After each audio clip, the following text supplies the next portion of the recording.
안녕하세요. 오늘도 사연살롱을 찾아주셔서 감사합니다. 저는 현재 2살 된 아이를 키우고 있는 34살 싱글맘이에요. 아직 이혼한 지 얼마 되지 않았지만 이젠 지난 과거로부터 조금은 홀가분해지고 있습니다. 남편과 저는 의사와 환자로 만났어요. 우리가 처음 만난 건 충치가 도저히 참을 수 없는 지경에 이르러서 회사를 조퇴하고 치과에 갔던 날이었어요. 접수를 마치고 대기하는 동안 들리는 의료 장비들 소리에 저는 잔뜩 겁을 먹고 얼어 있었죠. 어린아이도 아닌데 잔뜩 긴장한 얼굴로 치료 의자에 앉았고 제 치료를 맡았던 남편은 저와 다르게 아주 여유로운 미소로 인사하며 어디가 불편하세요? 라고 물었어요. 저는 충치가 있는 자리를 대충 가리키며 설명을 했고 남편은 많이 아팠을 텐데 왜 이제 왔냐며 혹시 겁이 많냐고 말을 걸어주었죠. 저는 네 하며 의자에 누웠는데 어쩐지 심장이 막 두근거렸어요. 하지만 곧 시작된 통증에 괴로워하자 남편은 괜찮다며 자기가 이 병원에서 제일 안 아프게 치료하는 의사라고 저를 진정시켜 주었죠. 그 순간 어처구니 없게도 저는 이 사람 정말 다정하다. 이 사람이랑 사귀는 여자는 얼마나 좋을까? 이런 생각을 했어요. 그렇게 다른 데 정신이 팔려서인지 통증은 조금 잦아드는 듯 했고 그 아프다는 신경치료를 생각보다 무사히 마칠 수 있었죠. 전동의자가 올라가고 남편 얼굴을 마주한 저는 다시 심장이 쿵쾅거렸어요. 남편은 저에게 오늘 한 치료와 다음에 할 치료에 관해 설명을 해주었는데 제 귀엔 남편의 말이 하나도 들리지 않았고 다정하고 유능해 보이는 남편의 모습에 한눈에 반해버렸지 뭐예요. 그날 이후 저는 태어나서 한 번도 좋아했던 적 없는 치과에 가는 날을 손꼽아 기다리게 됐어요.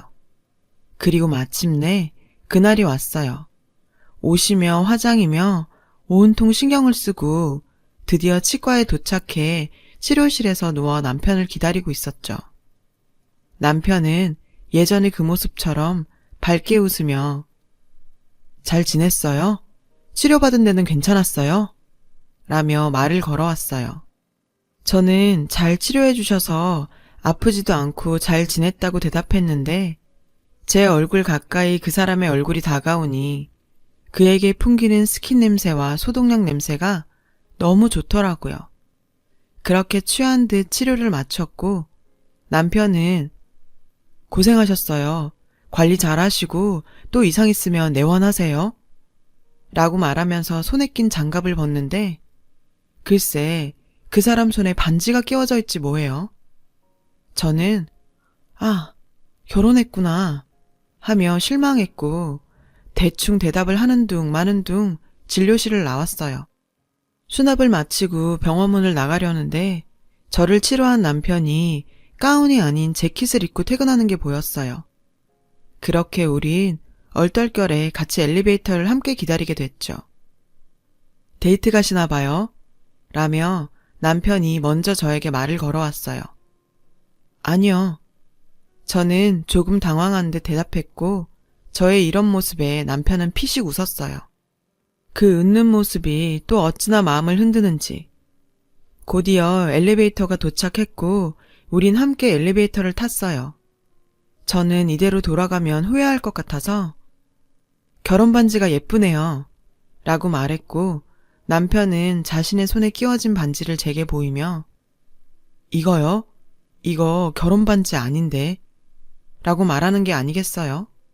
저는 놀라서 그럼 커플링인가요? 라고 되물었죠. 남편은 웃으며 이거 이래봬도 피앙세 반지인데 라고 하더군요. 그제야 반지가 좀 특이하다고 느꼈어요. 저는 민망하면서도 이 남자가 유부남이 아니라는 사실에 기쁜 나머지 그런데 왜 피앙세 반지를 본인이 끼고 있어요? 라고 물었죠.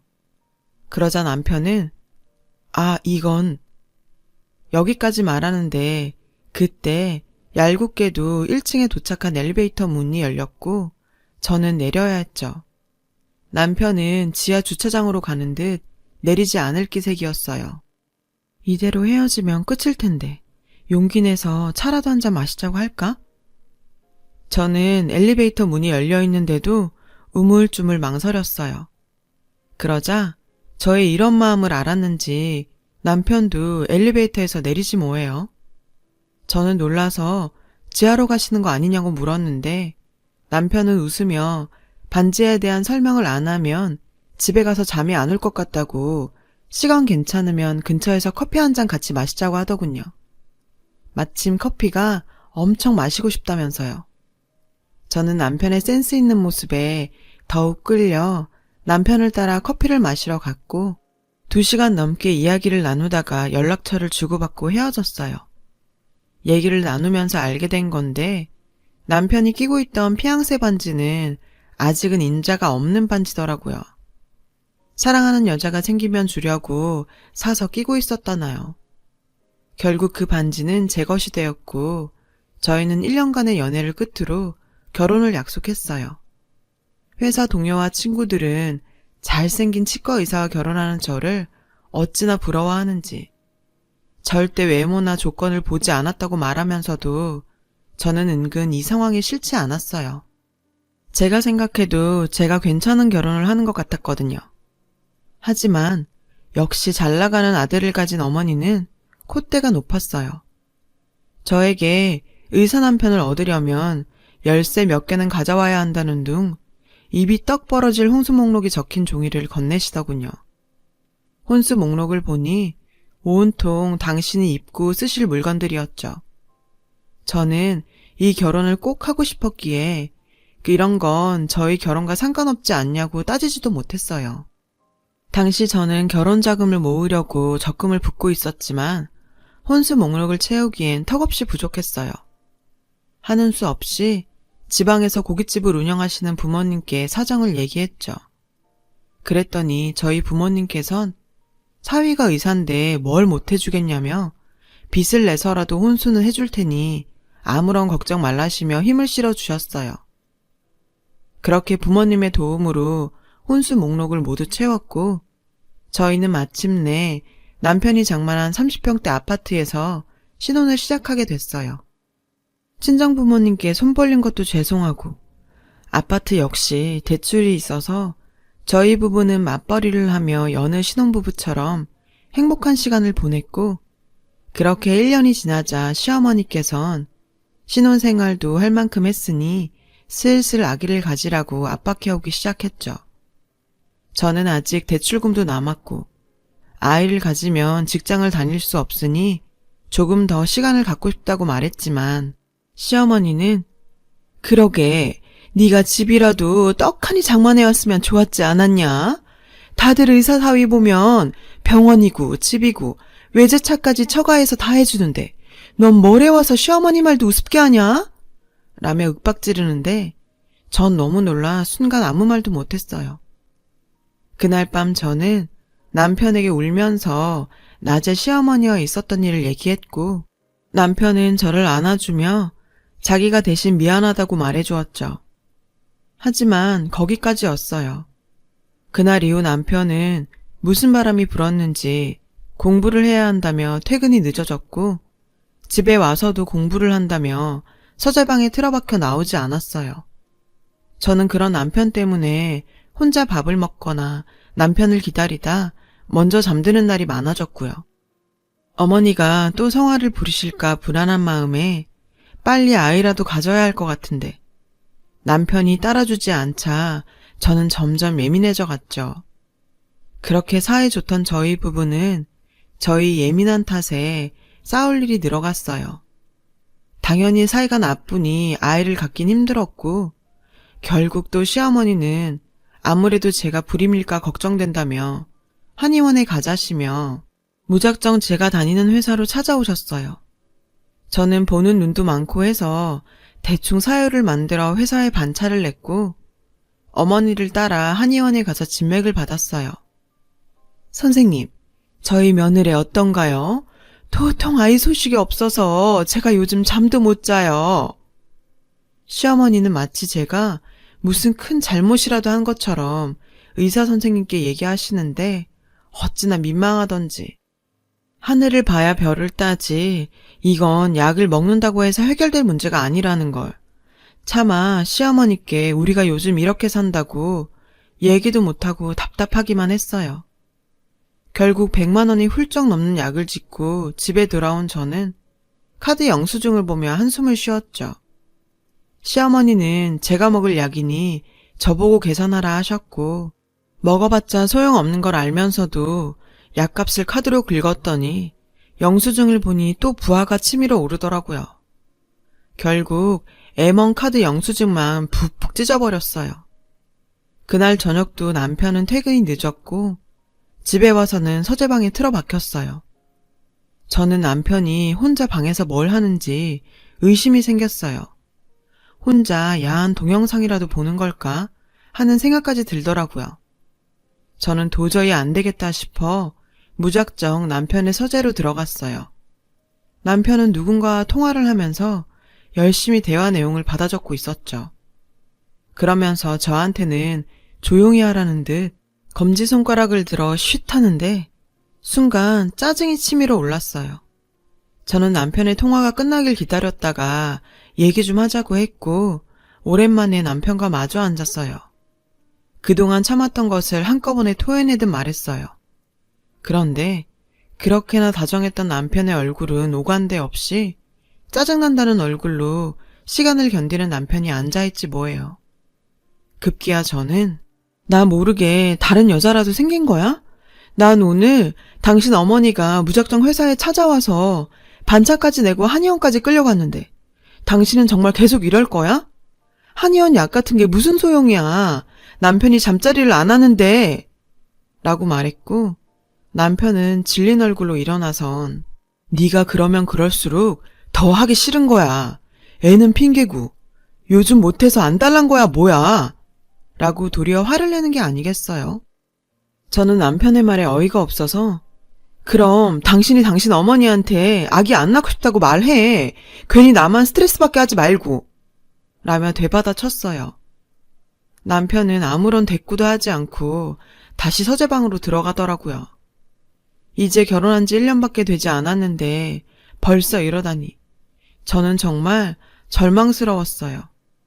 남들은 아직 신혼이라 깨복고 산다고 생각하는데 저는 제 처지가 불쌍해 그날 밤 내내 울다 잠이 들어야 했어요. 다음날 남편은 아침 일찍부터 보이지 않았고 저는 무시하자 생각하며 출근 준비를 하는데 싱크대 아래에 있는 한약이 보여 남편 보란 듯이 몽땅 쓰레기통에 부어버리고 출근했어요. 그리고 그날 밤 남편은 집에 들어오지 않았어요. 그렇게 3일간 외박이 계속됐고 슬슬 걱정스러운 마음이 들어 남편에게 전화를 걸었지만 전화기는 꺼져 있었죠. 시댁에 갔을까 싶어 장롱을 살펴봤지만 옷가지와 짐은 그대로였고 저는 남편의 핸드폰에 음성 메시지를 남겼어요. 제가 잘못했으니 그만 화 풀고 집에 들어오라고요. 저의 음성 메시지를 들었는지 못 들었는지 남편은 계속 소식이 없었죠. 다음날 남편이 근무하는 치과에 갔어요. 그런데 황당하게도 남편이 병원을 그만뒀다지 뭐예요. 직장도 그만두고 잠적한 이 남자를 어떻게 해야 하나 머릿속이 하얗게 되는 것 같았죠.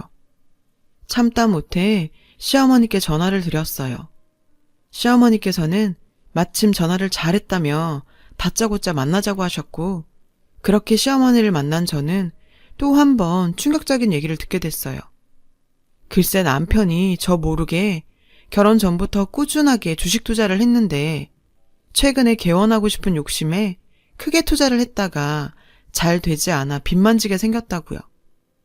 그걸 해결하려고 퇴직금도 다 털어넣었지만 되지 않아 갚아야 할 빚이 5억이 넘는다는 거예요. 너무나 황당해서 말이 안 나오는 제게 어머니께선 이제 내 아들 어쩔래? 라고 하시길래 그게 무슨 소리세요 어머니. 오히려 여태 모르고 당한 건 저예요. 라고 말했지만 시어머니는 끝까지 제 탓을 하셨죠. 마누라를 잘못 만나 내 아들이 거지꼴이 된 게지. 네가 남편 빚 다 갚아. 잘 사는 처가를 만났으면 왜 아들이 개헌할 생각에 이런 일을 당했겠어. 다 보잘것없는 집안에 너랑 결혼해서 생긴 일이니 책임져라. 이러시는 거예요. 저는 시어머니께 책임을 지든 이혼을 하든 남편을 만나야겠다고 말했고, 시어머니는 지금 남편은 빚쟁이들에게 도망다니고 있어서 자신도 어디에 있는지 모른다고 하시더군요. 그러면서 남편이 쓰고 있다는 대포폰 번호를 알려주셨어요. 집에 돌아와 당장 남편이 쓰고 있다는 대포폰으로 전화를 걸었어요. 곧이어 남편의 목소리가 들렸고 저는 도대체 왜 이 지경까지 만드냐고 오열하며 바닥에 주저앉았어요. 그러자 남편은 그제야 개원을 해서 돈을 많이 벌면 저와 시어머니가 사이가 좋아질 것 같아 그렇게 되었다며 미안하다고 하더군요.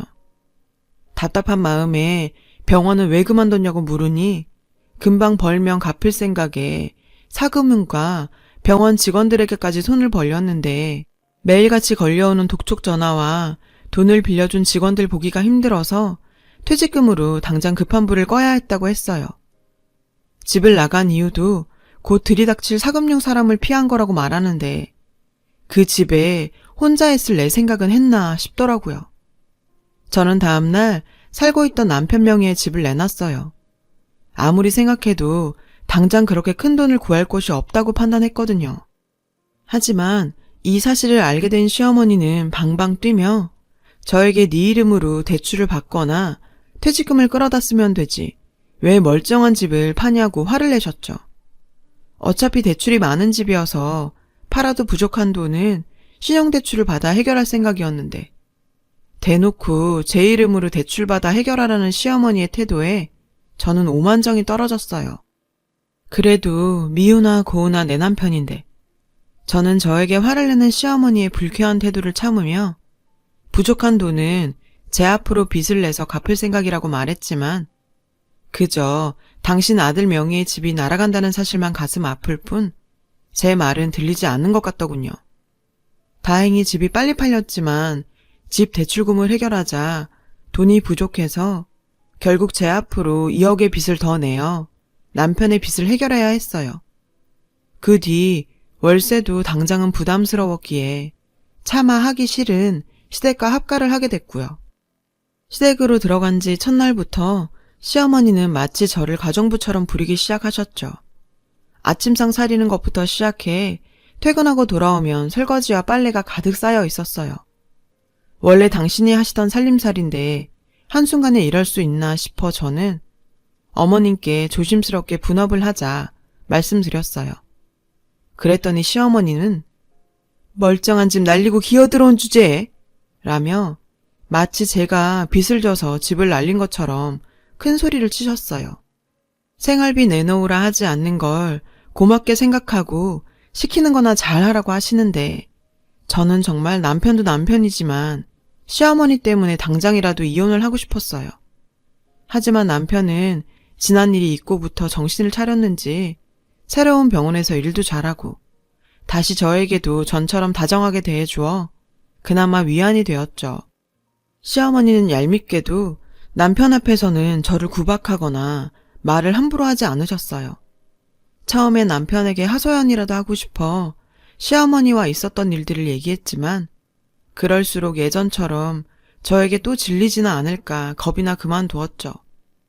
시어머니와는 불편해도 남편과는 이대로 잘 지냈니 얼른 돈 모아서 분가하는 게 낫겠다 마음을 다잡았어요. 그리고 8개월 후 저는 임신을 했어요. 하지만 입덧과 하혈을 하는 통에 회사를 그만둘 수밖에 없었어요. 시어머니는 그렇게 노래를 하던 손주를 가졌는데도 예전과 별반 달라지지 않았어요. 오히려 저는 회사에 출근을 하지 않으니 하루 종일 시어머니에게 시달리는 신세가 되었습니다. 그렇다 보니 일을 쉬는데도 하혈은 여전히 잦았고 결국 병원을 찾게 되었어요. 병원에선 임산부 3명 가운데 1명꼴로 출혈을 경험하긴 하지만 출혈량에 따라 문제가 될 수 있다며 절대 안정을 취하라더군요. 많이 움직이지 말고 가급적 누워 지내라는데 시어머니가 그 꼴을 보고 가만히 있겠어요. 하는 수 없이 저는 남편에게 안정기가 될 때까지만 친정에 있겠다고 말했어요. 남편 역시 그게 좋겠다며 저 대신 시어머니께 말을 해주었죠. 그렇게 친정에서 몸조리를 할 수 있게 됐어요. 친정에서의 생활은 남편과 떨어져 지낸다는 것만 빼면 그야말로 천국이었어요. 그동안 직장 다니느라 쉬지도 못하고 매일 아침 저녁으로 집안일을 하는 통에 힘들었는데 모처럼 마음 놓고 쉴 수 있게 되어 하루하루 편하게 지낼 수 있었죠. 그 덕에 하혈도 멈췄고 슬슬 입덧도 가라앉으며 안정기에 접어들게 됐어요. 아쉽지만 남편도 보고 싶고 시어머니도 예전 같진 않겠지 하는 기대로 남편에게 이제 그만 집에 가야 될 것 같으니 저를 데리러 오라고 전화를 걸었어요. 그런데 남편은 기왕 이렇게 된 거 아이 낳을 동안 친정에 있어. 어차피 집에 와봤자 자기랑 엄마랑 불편하기만 하지 않아? 이러는 거예요. 순간 예감이 좋지 않았어요. 다음날 저는 집에 갈까 말까 불안한 마음으로 고민하고 있었는데 친정엄마가 급하게 전화를 하셨더라고요. 저희 시어머니께서 가게로 오셨다면서 많이 놀라신 목소리셨어요. 저 역시 너무 놀라 급히 택시를 잡아 타고 가게로 갔는데 가서 보니 시어머니 앞에서 저희 친정 부모님이 어쩔 줄 몰라 하고 계시는 게 아니겠어요? 알고 보니 남편은 제가 없는 사이 또다시 주식에 손을 댔고 시어머니는 이 빚을 이번엔 저희 부모님한테 갚으라고 생떼를 쓰고 계시더라고요. 의사 사위는 거저 얻는 줄 알았어요? 남들은 병원도 척척 차려주는데 두 분은 그간 뭐 해줬습니까? 집을 해줬습니까? 하다못해 차를 한 대 사줬습니까? 별 볼 일 없는 딸내미 하나 보내놓고 남 몰라라 한 거밖에 더 있냐고요. 처가가 이 모양 이 꼴이니 우리 불쌍한 김닥터가 허구한 날 돈 때문에 전전긍긍하는 거 아니냐고요. 두말 필요 없습니다. 이번 건은 사돈께서 책임지고 돈 해주세요. 안 그러면 저도 안 참습니다. 세상에, 이젠 하다하다 저희 친정 부모님한테까지 돈을 뜯고 있더라고요. 저도 더 이상은 참을 수가 없었어요. 나 하나 힘들게 하는 건 어떻게든 참을 수 있지만 죄 없는 우리 부모님까지 시어머니한테 무참하게 짓밟히는 건 도저히 용서가 안 되니까요. 그래서 그간 참아왔던 말들을 퍼부었어요. 지금 뭐 하는 짓이에요? 왜 당신이 잘못 키운 아들의 뒷수습을 저랑 죄 없는 저희 부모님이 해야 하죠? 안 참으시겠다고요? 안 참으면 어쩌실 건데요? 저요, 이제 제가 더 이상은 못 참겠어요. 정신머리 나간 아들이나 던져놓곤 이제 와서 뭐라고요? 막대 먹은 시어머니 며느리 노릇도 못하겠고 툭 하면 사고나 치고 나 몰라라는 남편 아내 노릇도 못하겠다고요. 그러니까 당장 나가요. 우리 가게에서 당장 나가라고요. 시어머니를 향해 소리쳤어요.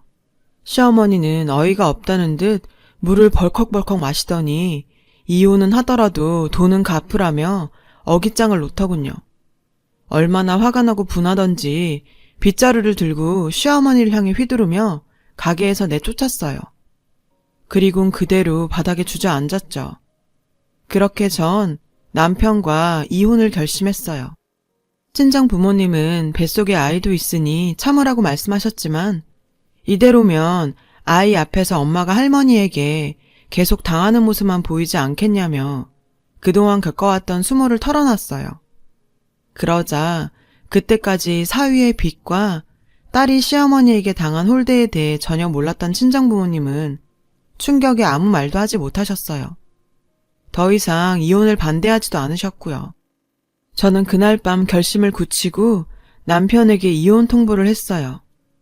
남편은 뱃속에 아이도 있으니 절대 이혼만은 할 수 없다고 버텼지만 결국 저는 이혼 소송 끝에 이혼을 할 수 있었어요.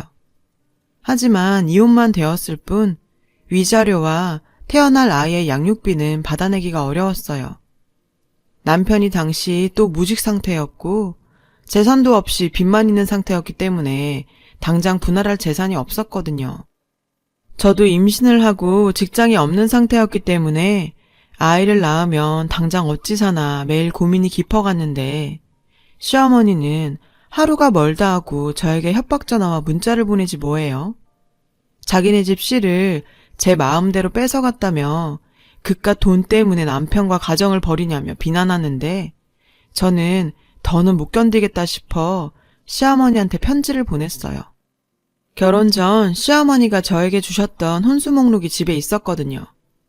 저는 그 봉투 안에 당시 장만했던 물건의 가격을 일일이 적어 합계를 냈고 카드 내역을 뽑아 첨부했어요. 그리곤 계속 이렇게 협박하시면 무슨 수를 써서라도 돌려받겠다고 저 역시 글을 써서 보냈고요. 그리고 다음날 제가 보낸 낡은 봉투에 든 편지를 받은 시어머니한테서 전화가 왔어요. 욕설과 고성을 지르시길래 그동안 보내신 문자들을 증거로 협박죄로 고소할 거라고 지금도 녹음 중이라고 말했더니 바로 전화를 뚝 끊더군요. 그 뒤론 문자와 연락은 일체 딱 끊으셨고요. 나중에 듣기로는 억울하고 분해서 화병이 났다나 뭐라나. 그 소리를 듣는데 그동안 쌓인 채증이 쑥 하고 한꺼번에 내려가는 것 같더라고요. 남편은 그 뒤로 다시 병원에 취직해서 자기 빚을 갚고 있고 저에게 얼마 되진 않지만 아이의 양육비를 꾸준히 보내주고 있어요. 지난날을 반성하며 시어머니와 연을 끊고 열심히 살 테니 재결합을 하자고 얘기하는데 저는 하도 당해서 그럴 생각은 절대 없다고 했죠. 지금은 새로운 직장에 들어가 아이를 키우며 열심히 살고 있어요. 비록 넉넉하지 못한 생활이지만 지난날을 생각하면 하루하루 너무 행복한 날들을 살고 있습니다. 끝으로 저처럼 홀로 아이를 키우는 분들에게 우리 더욱 힘내서 사랑하는 우리의 아이와 더 많이 행복해지자고 말하고 싶어요.